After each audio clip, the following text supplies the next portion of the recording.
Welcome back to M4 PSC tutorial. നമ്മുടെ 10th level പ്രിലിംസിൻ്റെ രണ്ടാമത്തെ എക്സാമാണ് ഇന്ന് കഴിഞ്ഞിട്ടുണ്ടായിരുന്നത്. അപ്പോൾ ആദ്യത്തേതിനെ അപേക്ഷിച്ച് നോക്കുകയാണെങ്കിൽ കുറച്ചുകൂടി എളുപ്പമായിരുന്നു ഈ എക്സാം എന്ന് പറയാം. അപ്പോൾ നമുക്ക് ഇന്നത്തെ ക്വസ്റ്റ്യൻ പേപ്പർ ഒന്ന് നോക്കാം. അതിൽ ആദ്യം തന്നെ മാത്സിൻ്റെ ഭാഗം തന്നെ നമുക്ക് നോക്കാം. അപ്പോൾ ആദ്യത്തെ ക്വസ്റ്റ്യൻ തന്നെ നോക്കുക. 1നും 50നും ഇടയിൽ 6 കൊണ്ട് നിശേഷം ഹരിക്കാവുന്നതും അക്കങ്ങളുടെ തുക 6 ആയി വരുന്നതുമായ എത്ര രണ്ടക്ക സംഖ്യകൾ ഉണ്ട് എന്നാണ് ചോദിച്ചിട്ടുള്ളത്. അപ്പോൾ നമ്മളോട് ചോദിച്ചിട്ടുള്ള 1നും 50നും ഇടയിൽ നിശേഷം 6 കൊണ്ട് ഹരിക്കാൻ പറ്റുന്ന സംഖ്യകൾ എന്ന് പറഞ്ഞാൽ 6ന്റെ ഗുണിതങ്ങളാണ്. അത് നമുക്ക് അറിയണ കാര്യമാണ് അല്ലേ. അപ്പോൾ 6ന്റെ ഗുണിതങ്ങൾ എഴുതി നോക്കുക. 50നിടയിലുള്ളത് 6, 12, 18, 24, 30, 36, 42, 48 അല്ലേ. 50നിടയിൽ 50ന് താഴെ ഇത്രയും 6ന്റെ ഗുണിതങ്ങളാണ് വരുന്നത്. നമ്മളോട് ചോദിച്ചിട്ടുള്ളത് എന്താണ്? അക്കങ്ങളുടെ തുക കൂട്ടിയാൽ 6 കിട്ടണം. കിട്ടുന്ന രണ്ടക്ക സംഖ്യകൾ വേണം. രണ്ടക്ക സംഖ്യകൾ വേണമെന്ന് പ്രത്യേകം പറഞ്ഞിട്ടുണ്ട്. അതുകൊണ്ട് തന്നെ 6 എന്ന് പറഞ്ഞ സംഖ്യ നമുക്ക് എടുക്കാൻ പറ്റില്ല. ബാക്കി രണ്ടക്ക സംഖ്യകളിൽ കൂട്ടിയാൽ കിട്ടുന്നത് 6. 2 + 4 6ആണ്. 4 + 2 6ആണ്. എത്ര സംഖ്യകളാണുള്ളത്? ബാക്കിയൊന്നും അക്കങ്ങൾ കൂട്ടിയാൽ 6 കിട്ടില്ല. അപ്പോൾ എത്ര സംഖ്യകളാണുള്ളത്? 2 സംഖ്യകളാണുള്ളത്. അപ്പോൾ തന്നിരിക്കുന്ന ഓപ്ഷനിൽ 2 ആണ് ആൻസർ വരിക. അടുത്തത് നോക്കുക. താഴെ കൊടുത്ത സംഖ്യകളിൽ 12ന്റെ ഗുണിതം ഏതെന്നാണ് ചോദിച്ചിട്ടുള്ളത്. താഴെ കൊടുത്ത സംഖ്യകൾ ഞാൻ തന്നിട്ടുണ്ട്. 63,264, 36,292, 96,345, 83,425. നമുക്കറിയാം 12ന്റെ ഗുണിതമായിരിക്കണമെങ്കിൽ അത് 3ന്റെയും 4ന്റെയും ഗുണിതമായിരിക്കണം. 3ന്റെയും 4ന്റെയും 2ന്റെയും 6ന്റെയും ഒക്കെ ഗുണിതമായിരിക്കണം അല്ലേ. അപ്പം നമുക്കറിയാം 3ന്റെയും 4ന്റെയും ഗുണിതമായാൽ അത് 12ന്റെ ഗുണിതമായിരിക്കും. കാരണം 6ന്റെ ഗുണിതമുള്ള സംഖ്യ എല്ലായ്പ്പോഴും 3ന്റെ ഗുണിതമായിരിക്കുമല്ലോ. അതുപോലെ 4ന്റെ ഗുണിതമുള്ള സംഖ്യ എല്ലായ്പ്പോഴും 2ന്റെ ഗുണിതമായിരിക്കുമല്ലോ. അത് നമുക്ക് അറിയണ കാര്യമല്ലേ. അപ്പം 4ന്റെയും 3ന്റെയും ഗുണിതം ആണോ തന്നിരിക്കുന്ന സംഖ്യ എന്ന് നോക്കിയാൽ മതി. അപ്പോൾ ഇവിടെ എന്താ പറയുക, ഒറ്റയുടെ സ്ഥാനത്ത് 5 വന്ന് 2 സംഖ്യകളുണ്ട്. അത് രണ്ടും അല്ല എന്ന് നമുക്ക് അറിയാം. അത് രണ്ടും അല്ല, അത് രണ്ടും പോയി. ഇനി തന്നിട്ടുള്ള ഈ 2 സംഖ്യകളാണ്. ഒറ്റയുടെ സ്ഥാനത്ത് 4 ഉണ്ട്, ഒറ്റയുടെ സ്ഥാനത്ത് 2 ഉണ്ട്. അപ്പം നമുക്ക് നോക്കാം. ആദ്യം തന്നെ ഈ തന്നിരിക്കുന്ന സംഖ്യ 3ന്റെ ഗുണിതമായിരിക്കണമെങ്കിൽ എന്താണ്? അക്കങ്ങളുടെ തുക എന്തായിരിക്കണം? 3ന്റെ ഗുണിതം. അക്കങ്ങൾ തമ്മിൽ കൂട്ടിയാൽ അതിൻ്റെ തുക നമുക്ക് 3നെ കൊണ്ട് നിശേഷം ഹരിക്കാൻ പറ്റുന്ന സംഖ്യ ആയിരിക്കണം അല്ലേ. നമുക്ക് കൂട്ടി നോക്കാം. 6ഉം 3ഉം 9, 9ഉം 2ഉം 11ഉം 6ഉം 17ഉം 4ഉം 21 അല്ലേ. 21നെ 3 കൊണ്ട് നിശേഷം ഹരിക്കാം. അടുത്തൊന്ന് കൂട്ടി വെക്കുക. 6, 3, 9, 9ഉം 2ഉം 11, 11ഉം 9ഉം 20, 20ഉം 2ഉം 22 ഇത് വരുന്നത്. ഇത് ഒരിക്കലും 3 കൊണ്ട് നിശേഷം ഹരിക്കാൻ പറ്റില്ല. അപ്പം നമുക്ക് ഇവിടെ തന്നെ ആൻസർ കിട്ടിയിട്ടുണ്ട്. 63,264. ഇനിയിപ്പോൾ 4ന്റെ ഗുണിതാണോ നോക്കണേ എന്ത് ചെയ്താൽ മതി? അവസാനത്തെ 2 അക്കം എന്താണ്? 4ന്റെ ഗുണിതമാണെങ്കിൽ അത് 4ന്റെ ഗുണിതമാണ്. നമുക്ക് നോക്കേണ്ട കാര്യമില്ല. 3ന്റെ ഗുണിതം ഉള്ളത് പിന്നെ ഈ ഫസ്റ്റ് ഓപ്ഷൻ എ മാത്രമേ ഉള്ളൂ എന്ന് നമുക്ക് കിട്ടിയിട്ടുണ്ട്. ഇവിടെ ഇപ്പോൾ 64 എന്ന് പറയുന്നത് 4ന്റെ ഗുണിതമാണ്. അതുകൊണ്ട് തന്നെ നമുക്ക് എന്താണ് 63,264 എന്ന് പറയണത് 12ന്റെ ഗുണിതമാണ്. അടുത്ത നോക്കുക. 1.72ന്റെ പകുതിയോട് 0.42ന്റെ 1/3 കൂട്ടിയാൽ തുക എത്ര എന്നാ ചോദിച്ചിട്ടുള്ളത്. അപ്പോൾ 1.72ന്റെ പകുതി എന്ന് പറഞ്ഞാൽ എത്രയാണ്? /2. ഏതൊരു സംഖ്യയുടെ പകുതി എന്ന് പറഞ്ഞാലും അതിനെ 2 കൊണ്ട് ഡിവൈഡ് ചെയ്താൽ അതിന്റെ പകുതിയാണ് കിട്ടുക, നമുക്കറിയാം. അതിനോട് 0.42ന്റെ 3/1 എന്ന് പറഞ്ഞാൽ എന്താണ്? 1/3. 0.42ന്റെ ഇൻറ്റു 1/3 എന്ന് പറഞ്ഞാൽ /3 ഇട്ടാൽ പോരെ. 0.42ന്റെ 3/1 കൂട്ടിയാൽ എത്രയാണ് കിട്ടുക എന്നാണ് നമ്മളോട് ചോദിച്ചിട്ടുള്ളത്. 1.72നെ നമുക്ക് ഡിവൈഡ് ചെയ്ത് നോക്കാം. 16ൽ 8, 2, 16, ശിഷ്ടം 1, 12ൽ 6, 2, 12. നമുക്കറിയാം പോയിന്റ് കഴിഞ്ഞിട്ട് ഇവിടെ 2 സ്ഥാനം ഉണ്ട്. നമുക്ക് കിട്ടുന്ന ആൻസറിലും പോയിന്റ് കഴിഞ്ഞിട്ട് 2 സ്ഥാനം വേണം. അപ്പോൾ 86 ആണ് ആൻസർ. പോയിന്റ് കഴിഞ്ഞിട്ട് 0.86 അല്ലേ. അടുത്ത എന്താണ്? 0.42/3 നമുക്ക് വെട്ടാം. 4 1 ശിഷ്ടം 1 12 4 3 12. നമുക്കറിയാം പോയിന്റ് കഴിഞ്ഞിട്ട് ഇവിടെ 2 സ്ഥാനം ഉണ്ടായിരുന്നു. കിട്ടുന്ന ആൻസറിലും പോയിന്റ് കഴിഞ്ഞിട്ട് 2 സ്ഥാനം വേണം അല്ലേ? 0.86 പ്ലസ് 0.14 6 4 10 8 1 9 1 10. അപ്പോൾ 2 സ്ഥാനങ്ങൾ കഴിഞ്ഞിട്ടാണ് ഇവിടെ പോയിന്റ് ഉള്ളത്. കിട്ടുന്ന ആൻസറിലും 2 സ്ഥാനം ഇപ്പുറത്തേക്ക് പോയിന്റ് ഇടുക. അപ്പൊ എത്രയാ വരുന്നത്? 1 ആണ്. ഓപ്ഷൻ എത്രയാ 1 വരുന്നത്? ഓപ്ഷൻ എ ആണ് 1 വരുന്നത്. 1 ആണ് ആൻസർ. അടുത്ത നോക്കുക. 617 പ്ലസ്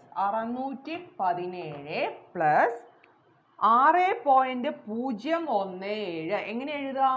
ഒറ്റയുടെ സ്ഥാനത്താണ് 6 എഴുതേണ്ടത്. 0.017 അല്ലേ? പിന്നെയോ 0.617 പിന്നെയോ പ്ലസ് 6.00 0017 ഇത്രയും കൂട്ടാനാണ് പറഞ്ഞിട്ടുള്ളത്. നമുക്ക് കൂട്ടാം. 7 7 7 14 1 15 ശിഷ്ടം 1 1 1 2 1 3 6 പോയിന്റ് ഇട്ടു.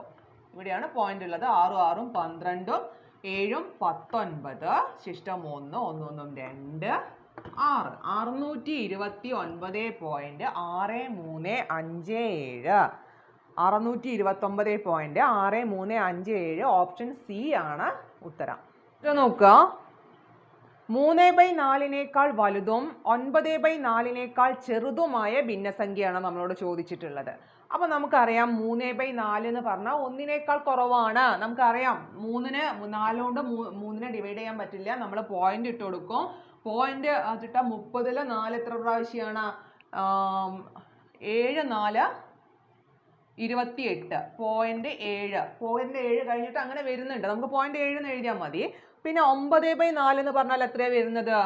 2 4 8 ശിഷ്ടം 1 10 വീണ്ടും 2 4. അപ്പോൾ 0.7നും 2.2നും ഇടയിലുള്ള സംഖ്യയാണ് നമുക്ക് ഓപ്ഷനിൽ തന്നത്. ഏതാണെന്നാണ് നമ്മളോട് ചോദിച്ചിട്ടുള്ളത്. അപ്പൊ 8/3 എന്ന് പറഞ്ഞാൽ നമുക്കറിയാലോ 2 3 2 3 6 ആണ്. 2 3 6 ശിഷ്ടം 2 20 6 3 18. അപ്പൊ ഈ 2.2 വലുതാണ് 2.6 എന്ന് പറഞ്ഞാൽ. അടുത്തത് ഏതാണ്? 11/6. 11/6 നോക്കുക. 6 എത്രയാണ്? 11ൽ 6 എത്ര ഉണ്ട്? 1 6 6 ശിഷ്ടം 5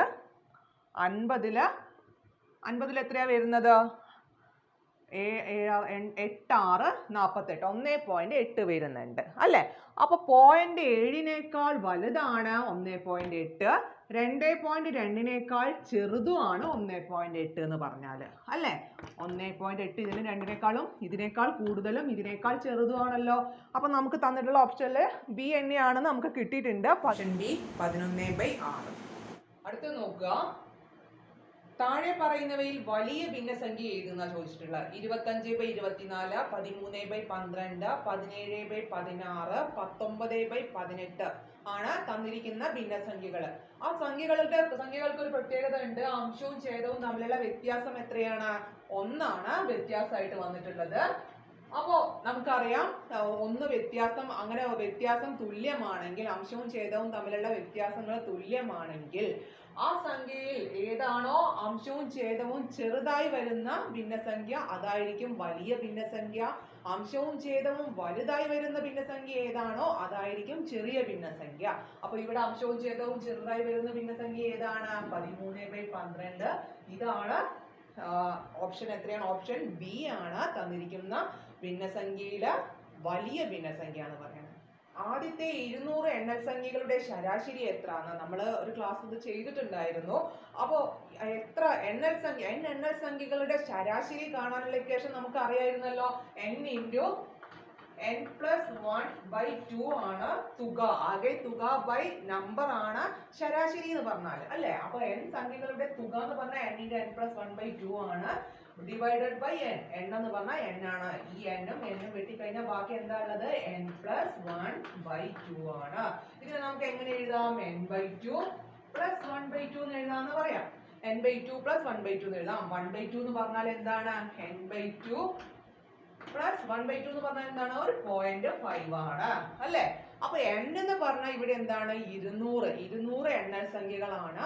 അപ്പൊ n/2 എന്ന് പറഞ്ഞാൽ 200/2 എന്ന് പറഞ്ഞാൽ 100 100.5. ഏത് സംഖ്യയുടെയും നമുക്ക് എണ്ണൽ സംഖ്യകളുടെ ശരാശരി, എത്ര എണ്ണൽ സംഖ്യകളുടെ ശരാശരി വേണമെങ്കിലും നമുക്ക് മിനിറ്റുകൾ കൊണ്ട്, സെക്കൻഡുകൾ കൊണ്ട് നമുക്ക് കാണാൻ പറ്റും അല്ലേ? അപ്പൊ 1000 ആണെങ്കിൽ 500.5 ആണ്, 50 ആണെങ്കിൽ 25.50 എണ്ണൽ സംഖ്യകളുടെ ശരാശരി ആണെങ്കിൽ 25.5 ആണ്.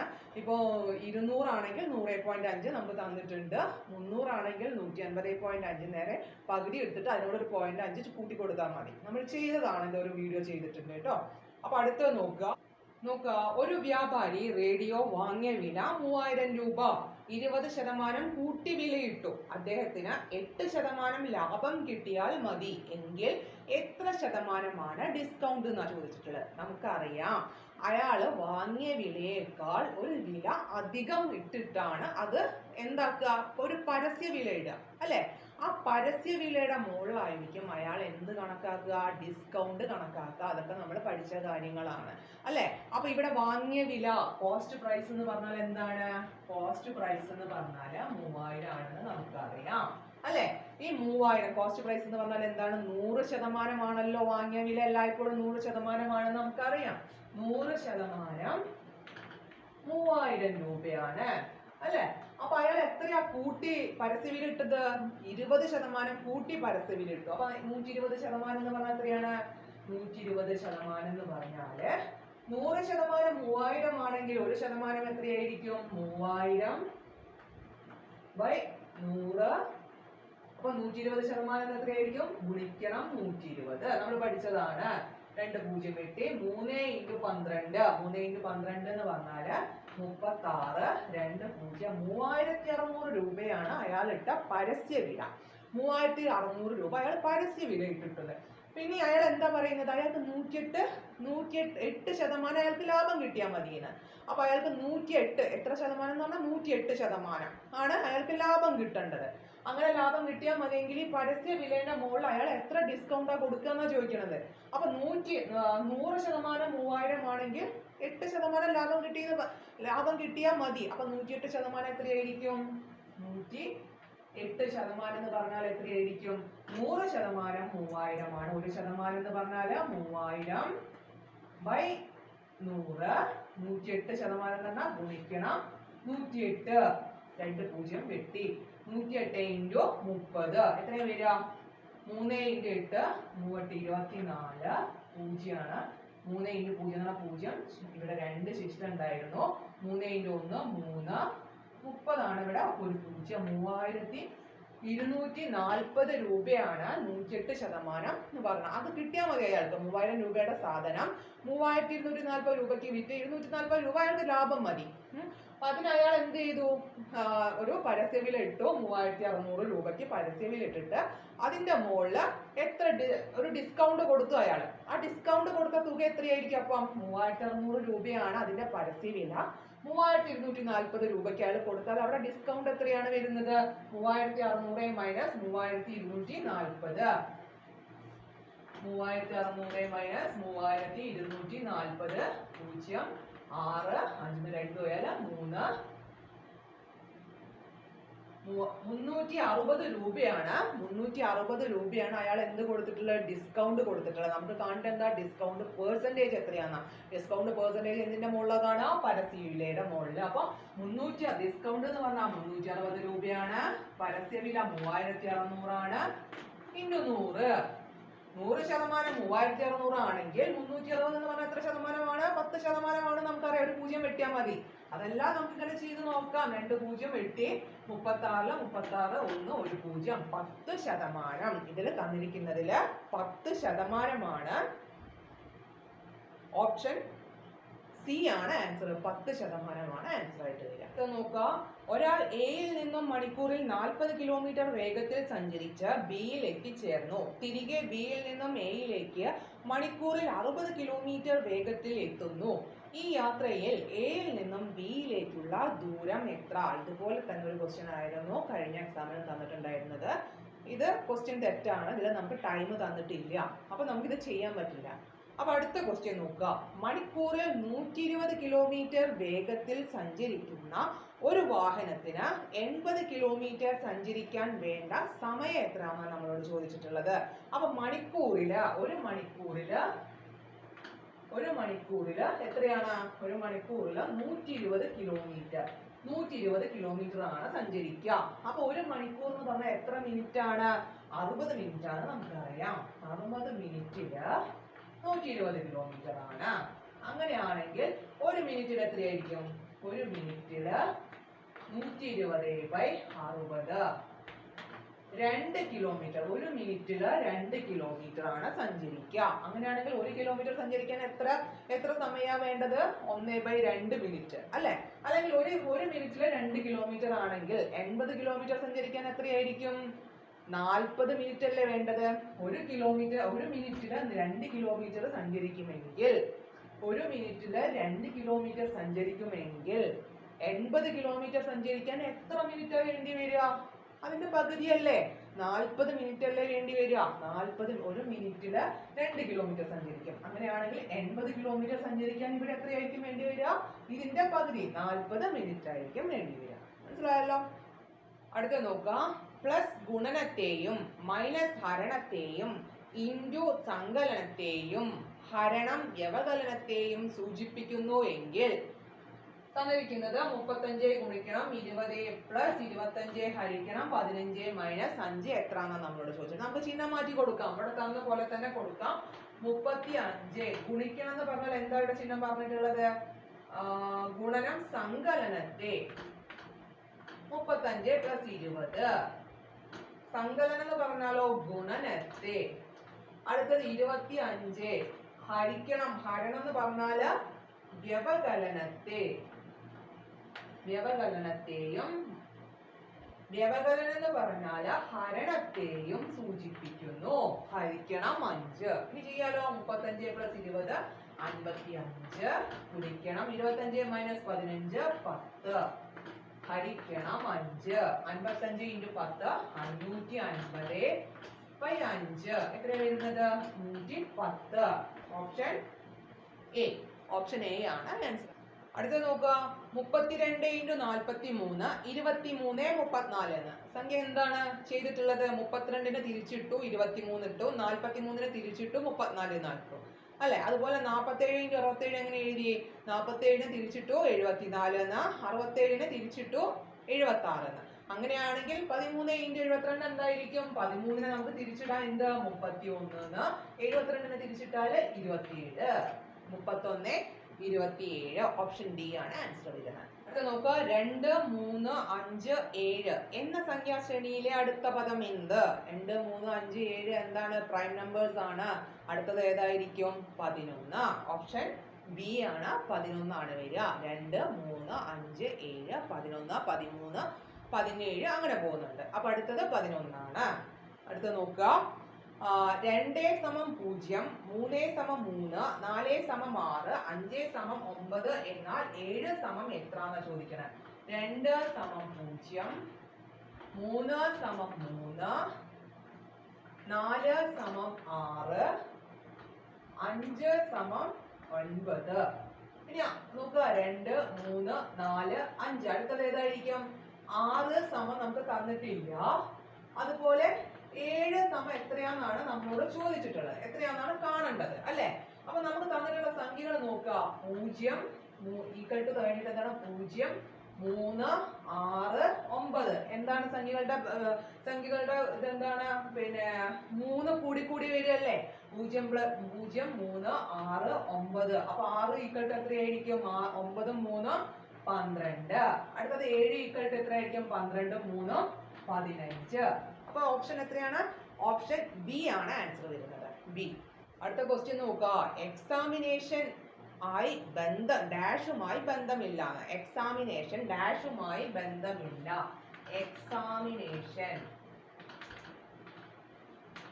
എക്സാമിനേഷനില് എന്തുണ്ട്? നേഷൻ ഉണ്ട്. പിന്നെ എന്താ ഉള്ളത്? എക്സാം ഉണ്ട്. പിന്നെ എന്താ ഉള്ളത്? എക്സിറ്റ് ഉണ്ട്, ഇ എക്സ് ഐ ടി ഉണ്ട്, എക്സിറ്റ് ഉണ്ട്. ആക്ഷൻ ഉണ്ടോ? എ ഉണ്ട്, പക്ഷെ സി ഇല്ല. അപ്പൊ അതിൽ ഏതാണ് ആൻസർ വരിക? ആക്ഷൻ ആണ് ആൻസർ വരുന്നത്. അതുപോലെ തന്നെ ഡാഷ് എന്ന വാക്ക് ഇന്റലിജൻസ് എന്ന വാക്കിൽ നിന്നും സൃഷ്ടിക്കാൻ സാധിക്കുകയില്ല. അപ്പൊ ഏതൊക്കെയാ വരുന്നത്? Intelligence, intelligence, intelligence. അതിൽ നിന്ന് നെഗ്ലക്റ്റ് ആണ് ഒരു വാക്ക് കൊടുത്തിട്ടുള്ളത്. നെഗ്ലക്റ്റ്. എൻ ഉണ്ട്, ഇ ഉണ്ട്, ജി ഉണ്ട്, എൽ ഉണ്ട്, ഇ ഉണ്ട്, സി ടി ഉണ്ട്. നെഗ്ലക്റ്റ് ഉണ്ട്. പിന്നെ ജെന്റിൽ, ജെന്റിൽ ഉണ്ട്, നമ്മൾ ഉണ്ടാക്കാൻ പറ്റും. Insight, I N C I T E ഉണ്ട്, ഇൻസൈറ്റ് ഉണ്ട്. പക്ഷെ ക്യാൻസൽ, ക്യാൻസൽ, സി എ എന്ന് പറയുന്ന ഒരു ആൽഫബറ്റ് ഇതിലില്ല. അപ്പൊ അതുകൊണ്ട് തന്നെ എന്താണ്? ക്യാൻസൽ ഇതൊന്നും ഉണ്ടാക്കാൻ പറ്റുന്നതല്ല. അടുത്തത് താഴെ പറയുന്നവയിലെ വ്യത്യസ്തനാര്? പരുത്തി, ടെർലിൻ, കമ്പിളി, പട്ടൻ. അതിലെന്താണ്? ബാക്കിയെല്ലാം എന്താ വരുന്നത്? നമ്മുടെ പ്രകൃതിയിൽ നിന്ന് കിട്ടുന്ന സാധനങ്ങളാണ്. ടെർലിൻ എന്ന് പറഞ്ഞാൽ എന്താണ്? അത് നമുക്ക് കൃത്രിമമായി ഉണ്ടാക്കുന്നതാണ് അല്ലെ? അപ്പൊ അതല്ല. ഇനി അടുത്ത താഴെ കൊടുത്തിരിക്കുന്ന അതില് താഴെ പറഞ്ഞതിൽ വ്യത്യസ്തനാകുന്നത് ടെർലിൻ, ഓപ്ഷൻ ബി ആണ് കേട്ടോ ആൻസർ വരിക. താഴെ കൊടുത്തിരിക്കുന്ന പദങ്ങളിൽ മറ്റുള്ളവയിൽ നിന്നും വ്യത്യസ്തമായ പദം ഏത് എന്നാ ചോദിക്കണേ. Torch, phone, battery, radio. അപ്പൊ ഈ താഴെ തന്നിരിക്കുന്ന ടോർച്ച് ആണെങ്കിലോ ഫോൺ ആണെങ്കിലോ റേഡിയോ ആണെങ്കിലോ ഒക്കെ എന്താണ്? നമുക്ക് ബാറ്ററി ഇട്ടിട്ട് ഉപയോഗിക്കാൻ പറ്റുന്ന സാധനങ്ങളാണ്. പക്ഷെ ബാറ്ററി മാത്രം അത് ഇട്ട് ഉപയോഗിക്കുന്ന സാധനമാണ് ബാക്കി തന്നിട്ടുള്ളത്. അപ്പൊ എന്താണ് വ്യത്യസ്തമായത്? ബാറ്ററിയാണ് വ്യത്യസ്തമായിട്ടുള്ളത്. അടുത്തത് അച്ഛന്റെയും മകന്റെയും വയസ്സ് തമ്മിലുള്ള അനുപാതം 5:2 ആണ്. 5:2 ആണ്. 10 വർഷത്തിന് ശേഷം, 10 വർഷത്തിന് ശേഷം അച്ഛന്റെ വയസ്സ് മകന്റെ വയസ്സിന്റെ ഇരട്ടിയാണെങ്കിൽ ഇപ്പോൾ മകന്റെ പ്രായം എന്തെന്നാ ചോദിക്കണത്. ഒന്നുകിൽ നമുക്ക് എക്സ് ഇട്ട് ചെയ്യാം, അല്ലെങ്കിൽ എക്സ് ഇടാന്ന് ചെയ്യാം. നമുക്ക് ആദ്യം എക്സ് ഇട്ട് ചെയ്ത് നോക്കാം എന്നാല്. അപ്പൊ മകന്റെ വയസ്സ് 2x ആണെങ്കിൽ അച്ഛന്റെ വയസ്സ് എന്തായിരുന്നു? 5x ആണ് അല്ലെ? 10 വർഷത്തിന് ശേഷം എന്ന് പറഞ്ഞാൽ 10 കൂട്ടുക 2x + 10 സമം 5x + 10. അച്ഛന്റെ വയസ്സ് 5x + 10 ആണ്. ഇത് എന്താണെന്ന് പറയണത്? മകന്റെ വയസ്സിന്റെ, അച്ഛന്റെ വയസ്സ് മകന്റെ വയസ്സിന്റെ ഇരട്ടിയാണ് എന്നാ പറയണത്. ഈ 5x + 10 എന്ന് പറയുന്നത് ഈ മകന്റെ വയസ്സിന്റെ ഇരട്ടി. ഇരട്ടി എന്ന് പറഞ്ഞാൽ × 2 ആണ് അല്ലെ? അപ്പൊ നമുക്ക് ഇന്ന് കാണാലോ. 2 × 2x 4x 20 5x 10 അല്ലെ? 5x - 4x എന്ന് പറഞ്ഞാൽ x ആണ്. 20 - 10 എന്ന് പറഞ്ഞാൽ 10. x = 10 ആണ്. അപ്പൊ മകന്റെ ഇപ്പോഴത്തെ വയസ്സിന്റെ റേഷ്യോ എന്താണ്? 2. 2x എന്ന് പറഞ്ഞാൽ എന്താണ്? 2 × 10 = 20 ആണ്. 20 ആണ് വയസ്സ് അല്ലെ? ഇനി മറ്റൊരു രീതിയിൽ നമുക്ക് എങ്ങനെ ചെയ്യാം? 5:2 ആണ് ഇപ്പോഴത്തെ റേഷ്യോ. 10 വർഷത്തിന് ശേഷം അവരുടെ റേഷ്യോ എന്തായി മാറുന്ന പറയണത്? അച്ഛന്റെ വയസ്സ് മകന്റെ വയസ്സിനേക്കാൾ ഇരട്ടിയാവുന്ന പറയണം. അപ്പൊ മകന്റെ വയസ്സ് ഇപ്പൊ 1 ആണെങ്കിൽ അച്ഛന്റെ വയസ്സ് എന്തായിരിക്കും? 2 ആയിരിക്കുമല്ലോ. ഇരട്ടി എന്ന് പറയുമ്പോ മകന്റെ വയസ്സ് 1 ആണെങ്കിൽ അച്ഛന്റെ വയസ്സ് ഇരട്ടിയായിരിക്കും. അപ്പൊ നമുക്ക് മകന്റെ ഇപ്പോഴത്തെ വയസ്സ് എത്രയാണെന്നാ നമുക്ക് കാണേണ്ടത്. അപ്പൊ നമ്മൾ എന്ത് ചെയ്യുക? നമുക്ക് കാണേണ്ട സംഖ്യ എന്ന് പറഞ്ഞാൽ 2 ആദ്യം എഴുതുക, റേഷ്യോ എഴുതുക 2. ഇനി ആ ഭാഗത്തിലല്ലാത്ത, ആ വരിയിലല്ലാത്ത അടുത്ത വരിയിലെ സംഖ്യകൾ തമ്മിലുള്ള വ്യത്യാസം എത്രയാന്ന് നോക്കുക. 2ഉം 1ഉം തമ്മിലുള്ള വ്യത്യാസം എത്രയാണ്? 1. പിന്നെ എത്ര വർഷത്തിന് ശേഷമാണ്? അത് എത്രയാണ്? 10. ഇത്രയും കഴിഞ്ഞു. ഇതാണ് അംശം. ഡിവൈഡഡ് ബൈ ഇത് തമ്മിൽ ക്രോസ് ആയിട്ട് മൾട്ടിപ്ലൈ ചെയ്യാം. 5 × 1 5, 2 × 2 4. ഇത് തമ്മിലുള്ള വ്യത്യാസം എത്രയാണ്? 5 - 4 എന്ന് പറഞ്ഞാൽ 1/1. അപ്പൊ ആ മകന്റെ വയസ്സ് എത്രയായിരിക്കും? ഇത് ചെയ്താൽ മതി. 2 × 10 എന്ന് പറഞ്ഞാൽ 20. നമുക്ക് കിട്ടിയല്ലോ, നേരത്തെ കിട്ടിയതാണല്ലോ. അപ്പൊ ഇങ്ങനെയും ചെയ്യാം. ഏതാണോ എളുപ്പച്ചാൽ അതുപോലെ ചെയ്യാം കേട്ടോ. അടുത്ത നോക്കാം. 50 കുട്ടികളുള്ള ഒരു ക്ലാസ്സിൽ നന്ദുവിന്റെ റാങ്ക് 20 ആണ് എങ്കിൽ അവസാനത്തെ റാങ്കിൽ നിന്നും നന്ദുവിന്റെ സ്ഥാനം എത്രയാണെന്നാണ് നമ്മളോട് ചോദിച്ചിട്ടുള്ളത്. നമുക്ക് വരച്ചു നോക്കിയിട്ട് അത് ചെയ്താൽ മതി. 50 കുട്ടികളുണ്ട് ടോട്ടൽ ക്ലാസ്സില്. അതില് 50 കുട്ടികളുണ്ട്. ടോട്ടൽ 50 ഉണ്ട് അല്ലെ? അതിൽ നന്ദുവിന്റെ സ്ഥാനം എന്ന് പറയുന്നത്, നന്ദുവിന്റെ റാങ്ക് എന്ന് പറയുന്നത് 20ാമത്തെ റാങ്കിലാണ് നന്ദു നിൽക്കുന്നത്. അപ്പൊ നന്ദുവിന്റെ ഇപ്പുറത്തേക്ക് എത്ര ആളുണ്ട്? 19 ആളുണ്ട് അല്ലെ?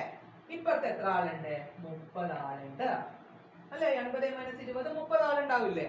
അപ്പൊ ഇവിടുന്ന് മുകളിൽ നിന്ന് എങ്കിൽ അവസാന റാങ്കിൽ നിന്ന് നന്ദുവിന്റെ റാങ്ക് എത്രയാന്ന് നോക്കണേ. നന്ദുവിന്റെ റാങ്ക് ഇവിടെ വരെ 30, ഇതിന്റെ വരെ. അപ്പൊ ഇത് വരെ 30 ആയിരിക്കും. ഇതിന്റെ തൊട്ടിപ്പുറത്ത് വരെ 30 ഉണ്ട്. ഈ നന്ദുവിന്റെ റാങ്ക് എത്രയായിരിക്കും? 30 + 1 31ാമത്തെ റാങ്കിലാണ് നന്ദുകൾ. എന്താ പറയാ, അവസാനത്തിൽ നിന്ന് നോക്കുകയാണെങ്കിൽ 31ാമത്തെ റാങ്കിലാണ് നന്ദു നിൽക്കുക. 30 ആൾക്കാർ ഇത്രയുണ്ട്.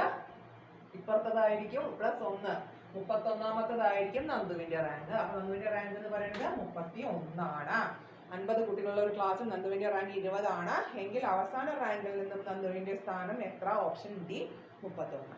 അപ്പോൾ ഇത്രയാണ് ഇന്നത്തെ ക്വസ്റ്റ്യൻ പേപ്പറിലെ മാത്സിന്റെ ഭാഗം എന്ന് പറയുന്നത്. അപ്പോൾ നമ്മൾ കഴിഞ്ഞ എക്സാമിനാണെങ്കിലും ഇതേ മോഡൽ തന്നെയായിരുന്നു. നമ്മുടെ സിലബസിൽ നിന്നുള്ള ആ തന്ന കാര്യങ്ങൾ മാത്രമേ നമ്മളോട് ചോദിച്ചിട്ടുള്ളൂ. അപ്പോൾ ഇനി വരുന്ന എക്സാമുകൾക്കാണെങ്കിലും ഒരുപാട് എണ്ണം ആ ഒരു മോഡൽ തന്നെ ആവർത്തിച്ച് സംഖ്യകൾക്ക് മാത്രം മാറ്റം ഉണ്ടായിന്നേ ഉള്ളൂ. അങ്ങനെ ചോദിച്ചിട്ടുള്ള കാര്യങ്ങൾ തന്നെയുള്ളത്. അപ്പോൾ അതെല്ലാവരും ഒന്ന് നന്നായിട്ട് നോക്കിയിട്ട് തന്നെ ഇനി പോവുക അടുത്ത എക്സാമിന്. അപ്പോൾ ഈ ചാനൽ ആദ്യമായിട്ട് കാണുന്നവരാണെങ്കിൽ സബ്സ്ക്രൈബ് ചെയ്യുക, ബെൽ ബട്ടൺ അമർത്തുക, ഷെയർ ചെയ്ത് മറ്റുള്ളവരിലേക്ക് എത്തിക്കുക. താങ്ക്